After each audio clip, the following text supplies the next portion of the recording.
Tonight on the docket, ready, set, go in the state of Palmetto. Congressman Ron Paul hit the Palmetto state, that would be South Carolina, very hard tonight with his message of limited government and spending cuts. But now he's adding a new issue, running ads that focus on his pro-life and family values message in an appeal to the more culturally conservative voters of South Carolina, and reminding them that Governor Romney was once to the left of Ted Kennedy on these issues.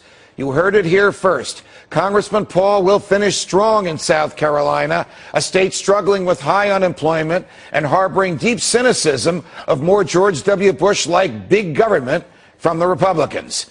Make no mistake, Congressman Ron Paul did very well in last night's New Hampshire primary, winning 23% of the vote rather than the 17% that pollsters had predicted. This firmly establishes Paul's position in a two-way race with Governor Mitt Romney for the GOP nomination.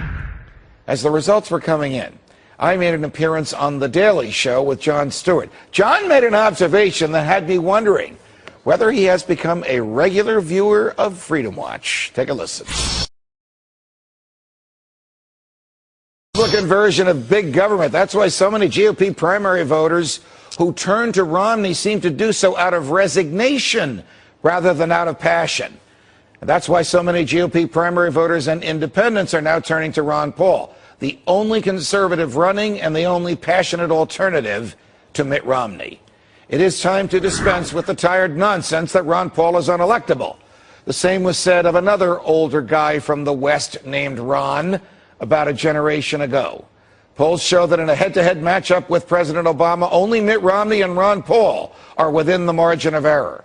After Iowa and New Hampshire, the two GOP candidates that have garnered the most votes are Mitt Romney and Ron Paul. Last night's primary makes one thing very clear. Ron Paul is the only electable alternative to Mitt Romney, and he is the only Republican who believes in small government. So, will the other candidates heed his call and drop out so conservative voters can get a real choice between a real conservative and more of the same? For answers, we turn to political strategist Jack Burkman. Jack, it's a pleasure. Your Honor, Happy New Year. Thank you. Same to you. Welcome back to the show. How did Ron Paul do so well in New Hampshire yesterday? Well, he's broadening his base of independents. First, though, that was the worst case of media bias I have seen. He's been the victim 6 or 7 times of terrible media bias. This was the worst. 25%, almost 25, I think 24.8%. Stellar performance.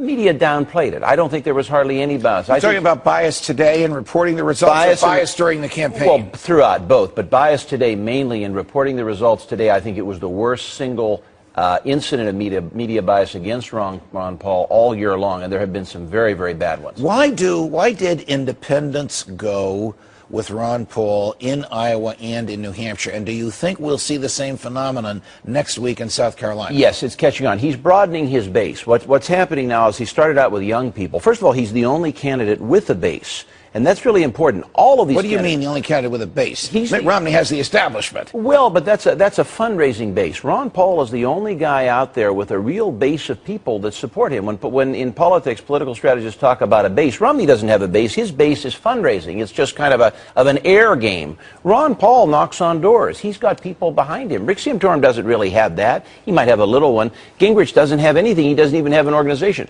All of these people have to recreate their base in every single state. Ron Paul doesn't. And the better news for him is he's surging in that he's reaching deeper and deeper. His base is not just kids anymore.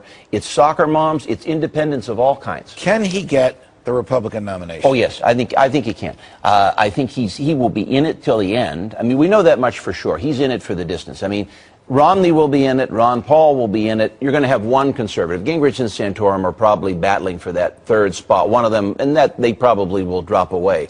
I would predict you could have all the way to the convention floor Ron Paul versus Mitt, and Ron Paul could very well win.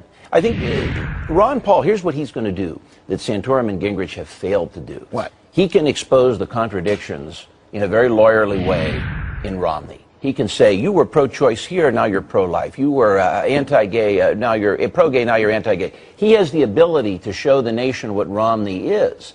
Santorum's failed to do that. Gingrich has failed to do that. I think Ron Paul can do that. Last question. Is there a belief amongst Republicans of anybody but Obama, or is there a belief that we need to have someone who is substantially different from Obama? The latter. I think the big problem Romney would have is he just can't turn the base on at all. And we're seeing today he's not even strong among independents. Ron Paul really beat him with independents in New Hampshire. Romney is just all money. It's all an Air Force. Got it. So he has neither base nor independents. Jack Burkman, a pleasure. Thanks for joining us. Jack. Congressman Ron Paul stops in